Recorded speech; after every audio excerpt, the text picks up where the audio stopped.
Hello friends, welcome back to the next video of UML lecture series. In this video we are going to discuss about the collaboration diagram in UML. Collaboration diagrams are very much similar to the sequence diagram and both are the interaction diagrams, means both are used to represent the dynamic behavior of the system, but they are quite different in their functionality or representation. So let's discuss about them in detail, and we will also see step by step method to convert the sequence diagram to equivalent collaboration diagram. But if you are not aware about the sequence diagram, then you must watch the previous videos. The link is given in the description box before going to start with the collaboration diagram. So let's start. So in UML, the interaction diagrams to represent the dynamic behavior or the interaction among different objects or actors and objects in the system can be represented with the help of sequence diagram or with the collaboration diagram. So sequence diagram are representing the flow of the interaction, means flow of messages between different objects, and collaboration is representing just the object and their interactions or their relations. So let's start. Let's have the definition for the collaboration diagram. They are also known as the communication diagram because they are representing the communication that take place between two objects or between actor and the object or between any two entities. So they are also known as the communication diagram. It describes some types of interaction and relationship among the actors and objects that are collaborating to perform a task. Like sequence diagrams, we studied with sequence diagram, that sequence diagram is representing the flow within a use case or within a function or within a feature of an application. Same way, collaboration diagrams are used to represent the interaction or the relationship among different actors, objects and entities involved in a use case or to perform one task in collaboration. And such interaction defines the dynamic behavior of the system. Usually objects communicate with each other via messages, and every message with collaboration diagram must be numbered. Okay, you need to take care about this. Every message that is passed between objects or actor and objects must be numbered. So here is a comparative analysis of collaboration diagram and sequence diagram. As we have studied sequence diagram, so collaboration diagrams suits better for analysis activities because of their format. Suppose you are analyzing a small project with small number of objects, then collaborative diagram can be a good choice for simpler interaction and smaller number of objects, only for smaller number of objects. But if the number of objects are growing in your project, then there may be some confusion to understand the collaboration diagram. In that case, sequence diagram will be the better option. Next, collaboration diagram is used to visualize the organization of objects and their interaction. So here we are simply analyzing different objects and what are their relationship or interaction with other objects in the use case, or we can say within one functionality or within one task that all are performing in collaboration. On the other hand, we can say that sequence diagrams are used to represent the sequence of messages flowing from one object to another. So here we are linked with the flow of messages, and here we are just visualizing the organization, means how the objects are organized in an application and what are the message communication or interaction between them. Okay, but they are not, collaboration diagrams are not representing their sequence. Okay, so let's start with a point to point difference between the collaboration and the sequence diagrams. So it represents the relationship within objects with interaction. So it is just represent the organization of object and their interaction. And here in other side we can say that the sequence diagram represent the flow, how the messages are flowing from one object to another object.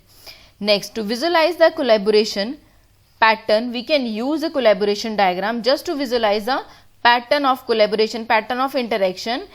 On the other side, sequence diagrams are used to visualize the overall flow, means how the overall interaction takes place can be represented with the help of sequence diagram. Next, to analyze all effects with an object. All effects means whatever messages an object is receiving or sending can be easily analyzed with collaboration diagram.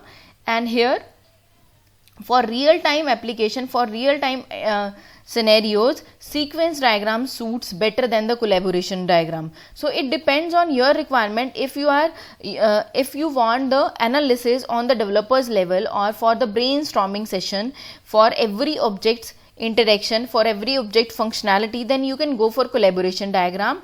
But if you want to represent the overall flow, overall sequence of messages transmitted within different objects involved in an application, then sequence diagram will be a better option. So let's learn these things with an example. Firstly, we will be constructing a sequence diagram, then we will be converting that sequence diagram to the equivalent collaboration diagram. So here, first of all, let us see the notations used for the collaboration diagram. So first notation we need is object. So like these notations are very much similar, or we can say that same as the sequence diagram that we discussed earlier. So here the objects will be represented in the form of rectangular box, where object is the instance of the class name, and the class name is represented after the colon, and class name is underlined in the rectangular box. Okay, so this is the representation of one object. Next we have the actor. So to represent the actor, we again are going to use the rectangular box. You can also represent the actor in the form of object, like a name, like we have Mary is a type of user. So Mary is an actor who is an user. So this is the class name. The class name must be underlined. So this is the representation of actor. Next we have links. So every entity, or we can say that every actor or object involved in a task, in a use case, must be linked via this association line. We call it relationship or association line, like we used in the use case diagram, class diagram. So here these lines are connecting lines within all the entities of the collaboration diagram. And next we have the messages. All connected entities can pass message to each other, or they can receive the message from each other. So for that we will be using arrows to represent the direction of message flow.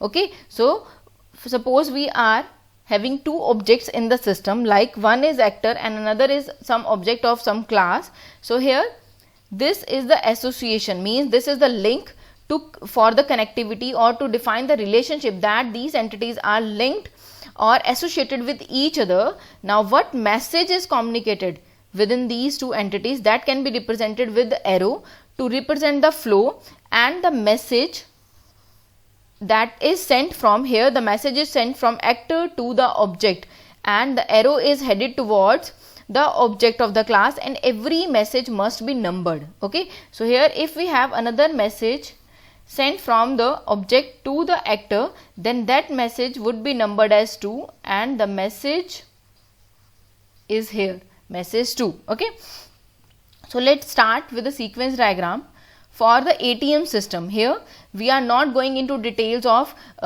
verifying the pins, means enter the card and insert the card and ask for the pin, then authenticate the card. So we are just following the sequence or the flow of messages for the withdrawal. Okay, only for the withdrawal transaction. So here we have the Mary as one of our actor that is interacting with the ATM system. So ATM1 is an object of the ATM class.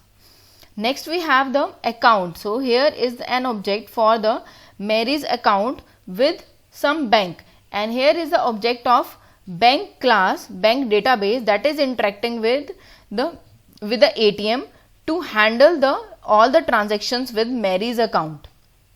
So let's start. We are not going to initial details like welcome message, insert card, insert pin. Okay, so here the ATM is, after that, after authenticating, the ATM is requesting for the transaction, means ATM is asking, the machine is asking or prompting you for the transaction to select the transaction, and the Mary or the user or the actor is entering the required transaction.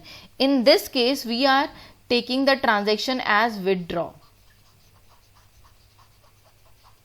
Okay, so here we have not mentioned the enter in message, because this message on execution will automatically detect the withdrawal transaction, but we are dealing with withdrawal. Next, after this, the ATM is again requesting for the amount to be withdrawn by the actor, and in response to this message, the response messages are represented with dotted line in sequence diagrams. We have already covered this. So here the client or Mary is responding with the amount that she wants to withdraw from the bank, from the ATM. After this, the ATM machine is forwarding the request to the Mary's account, means to check whether the balance, whether she has sufficient balance or not to process the transaction, and in response to this account is again sending or forwarding the request to the bank, because final transaction will be executed with the bank database only. Every change will be done at the database end. So here the next message is forwarded after processing the transaction, that she has the sufficient balance to withdraw some amount. The withdrawal request is sent to the database server, and after that the bank database is responding with a message that withdrawal is successful. Okay, so if there is no issue, we are not considering the case where the balance is less than the amount entered by the user, or the user has exceeded the daily limit. So we are not going into those details. So here after this withdrawal request, the server or the bank server is responding with a withdrawal successful, that withdrawal transaction is successfully executed. Now the response is sent back to the ATM, and the response is again forwarded to the client. Now the client can dispense the cash, and the ATM will prompt with a request to the client, to the actor, to collect the dispensed cash. Okay, so here with ATM we always have limited time to take the cash, otherwise the cash will go back to the ATM. So it is a request message to the actor to take their cash, and next after the cash is taken by the client, they are requesting for the continuation, means whether you want to continue with next transaction or not. So if the client is selecting a terminate option, that the client is done, no more transactions are required, so client is sending the terminate or request to the ATM machine, and in response the ATM machine is printing the balance slip. Okay, so this is the last step where the ATM machine is displaying or printing the balance slip for the actor. Okay, so let's convert this diagram to equivalent collaboration diagram. As we discussed, both are representing the interaction, as both are interaction diagram, both are representing dynamic behavior, but their representation is different. Okay, so let's start. Here we need to convert this interaction diagram or sequence diagram to collaboration diagram. So same entities we will be having for the collaboration diagram, means ATM machine, Mary as one of our actor or one of user, and ATM machine. Then we have the Mary's account from the account database, and we have the bank server or the bank database dealing with the Mary's account. Okay, so let's start.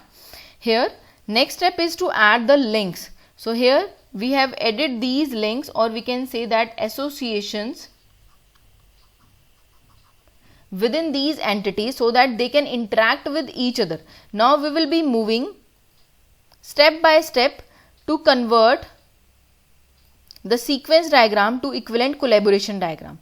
So here the first message, as we already practiced, the first message is sent from the ATM machine, to the client machine. Okay, so first message is headed towards the client from the ATM machine. So here in collaboration as well, we will be having first message drawn from ATM machine to the client, to the actor, as request of transaction, means ATM is asking for the transaction.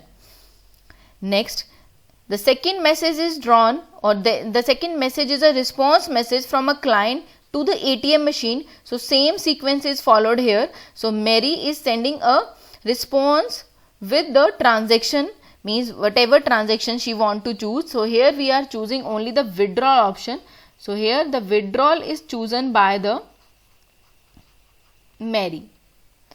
Done. So the same sequence is maintained. Third message is again, so here the third message is again a message or the amount request from the ATM machine. So we will be writing third message here with this arrow. So the message are always indicated or depicted with the arrow because they must represent the flow of message. So here ATM machine is requesting the Mary to enter the amount for withdrawal.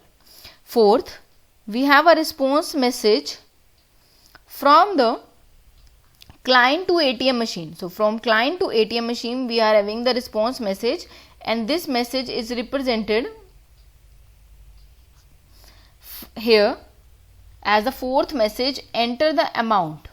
Okay, so here after this we have the fifth message flowing from ATM machine to the Mary's account object, because we need to verify the details from the account. So here this next communication would take place from ATM machine to Mary's account, as the fifth message is processing of transaction from the account. So Mary's account is processing the transaction, and after this we have the sixth message from Mary's account to the bank database, where we have the withdrawal operation. Okay, so withdrawal operation took place at the bank server from the bank database. Then the seventh message, or we can say that the seventh response message is transmitted from the bank database to the Mary's account.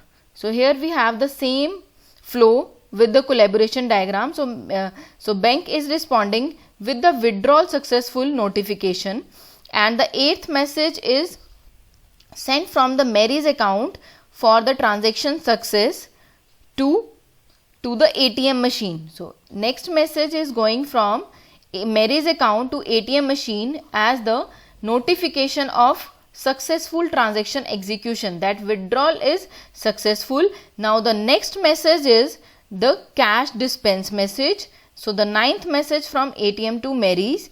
Next is request to collect the cash from ATM to, so here we have the same sequence, request to collect the cash. So this is going from this to this. Next message, 11th message, is also a request for the continuation of transactions. So 11th message is also following from ATM to Mary, and the 12th message is the terminate message that goes from Mary's in response to the transaction request from the ATM. So the Mary wants to terminate the transaction, and after that the ATM machine is printing the balance slip after the complete termination of your transaction. So this is how you can easily convert the sequence diagram to equivalent collaboration diagram. Another method can be, you can simply draw all the entities, and in sequence you can simply write all the messages, like here for ATM to Mary. So from ATM to this actor you can simply write this message, this,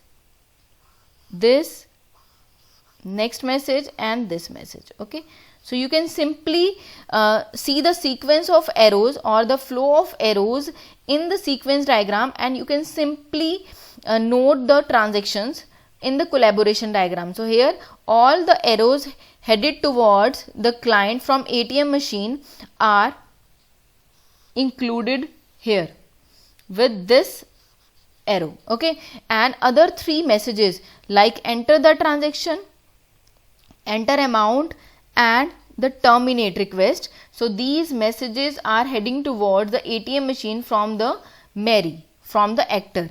Okay, similarly you can write for all other messages for the remaining entities following their sequence. So this is all about for today's session. In next video we will see the practical for this, means how we can draw the collaboration diagram with some tool. So till then, bye and take care.